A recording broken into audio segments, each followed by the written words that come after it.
Regu Liga Voli Korea makan korban lagi. Kini pelatih GS Caltex Cha Sang-yun dipecat usai menuai hasil minor.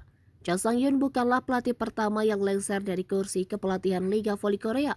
Sebelumnya, I-Papers telah lebih dulu mengakhiri kontrak dengan pelatih asal Amerika Serikat Cho Train-sai pada akhir Februari lalu. Dan kini gantian Cha Sang-yun yang mengalami nasib serupa. Padahal jika menilik rekam jejaknya, Cha Sang-yun telah melatih GS Caltex selama 8 tahun lamanya.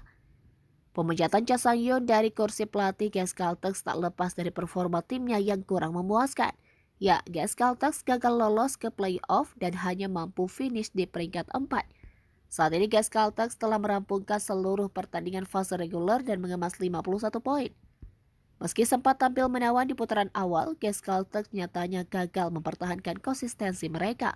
Alhasil, GS Caltex mampu digusur oleh Resbak selaku tim Megawati Hangasri. Melalui unggahan Instagram resmi @GSCaltexGigs pada Jumat 15 Maret malam waktu Indonesia Barat, GS Caltex memposting sebuah kalimat perpisahan dengan Cha Sang-yun. Diketahui Cha Sang-yun menangani GS Caltex sejak Desember 2016 lalu atau ketika paruh musim Liga Voli Korea berlangsung.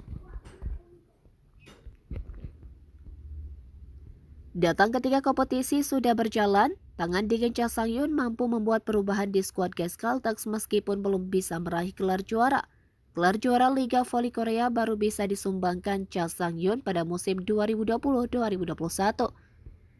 Tak hanya juara Liga Voli Korea, Cha Sang-yun juga membawa GS Caltex menjadi kampion Liga KOVO.